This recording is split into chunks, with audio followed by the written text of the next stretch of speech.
তিনি বিমানবন্দর থেকে সরাসরি তার চিকিৎসাধীন গুরুতর অসুস্থ মা, বাংলাদেশের অভিভাবক দেশনেত্রী বেগম খালেদা জিয়াকে দেখতে হাসপাতালে যাবেন।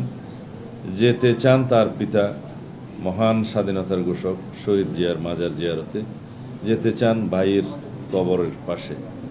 জনদুর্ভোগ পরিহার করতে তিনি সরকারি ছুটির দিনকে তার প্রত্যাবর্তনের দিন হিসেবে নির্ধারণ করেছেন। জনদুর্ভোগের বিষয় মাথায় রেখে আমরা রাজধানীর কেন্দ্রীয় কোনো স্থানে যেমন সোহরাওয়ার্দী উদ্যান বা মানিক মিয়া এভিনিউকে আমাদের কর্মসূচিতে অন্তর্ভুক্ত করিনি। রাজধানীর এক পাশে অপেক্ষাকৃত কম জনাকীর্ণ ও ৩০০ ফুট প্রশস্ত ৩৬ জুলাই মহাসড়কের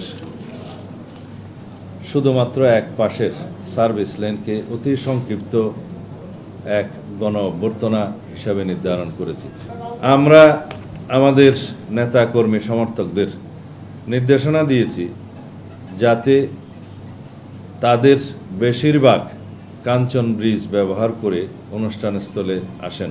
বিমানবন্দরগামী ও বিদেশ ফেরত যাত্রীদের এবং রোগী বহনকারী অ্যাম্বুলেন্সের যাতায়াত নির্বিঘ্ন করতে বিমানবন্দর সড়কের কাকলি মোড়, আন্তর্জাতিক বিমানবন্দরের সামনে ও আবদুল্লাপুর এই 3টি স্থানে হেল্প ডেস্ক থাকবে, যারা মোটর বাইক স্কটের মাধ্যমে যাত্রাপথ নির্বিঘ্ন করতে আপ্রাণ চেষ্টা করবে। ঢাকা মহানগর দক্ষিণের বিভিন্ন পয়েন্ট দিয়ে আগত গাড়িসমূহের পার্কিংয়ের স্থান সায়েদাবাদ অভ্যর্থনা কেন্দ্র, ডেমরা স্টাফ কোয়ার্টার পয়েন্ট দিয়ে প্রবেশ করা গাড়ি সায়েদাবাদ বাস টার্মিনালে পার্কিং করবে। শনির আখড়া অভ্যর্থনা কেন্দ্র এবং মহাখালী অভ্যর্থনা কেন্দ্র, শনির আখড়া ও যাত্রাবাড়ি পয়েন্টের গাড়িসমূহ সায়েদাবাদ বাস টার্মিনাল ও মহাখালী বাস টার্মিনালে পার্কিং করবে।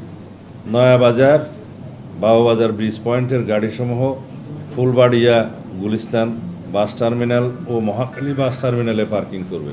পোস্তগোলা ব্রিজের উপরে অভ্যর্থনা কেন্দ্র, ধোলাইপাড় মোড় অভ্যর্থনা কেন্দ্র, কমলাপুর রেল স্টেশন অভ্যর্থনা কেন্দ্র, সদরঘাট লঞ্চ টার্মিনাল অভ্যর্থনা কেন্দ্র।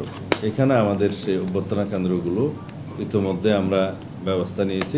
ঢাকা মহানগর উত্তরের বিভিন্ন পয়েন্ট দিয়ে আগত গাড়িসমূহের পার্কিংয়ের স্থান আবদুল্লাপুর অভ্যর্থনা কেন্দ্র, টঙ্গী আবদুল্লাপুর এন্ট্রি পয়েন্টের গাড়ি পার্কিং বিশ্ব ইজতেমার মাঠ, তোরাগ মাঠ, নীলা মার্কেট অভ্যর্থনা কেন্দ্র, কাঞ্চন ব্রিজ ৩০০ ফিট হয়ে এন্ট্রি পয়েন্টের গাড়ি বাণিজ্য মেলার মাঠে পার্কিং করবে অথবা নীলা মার্কেটে গাড়ি পার্কিংয়ের ব্যবস্থা আছে।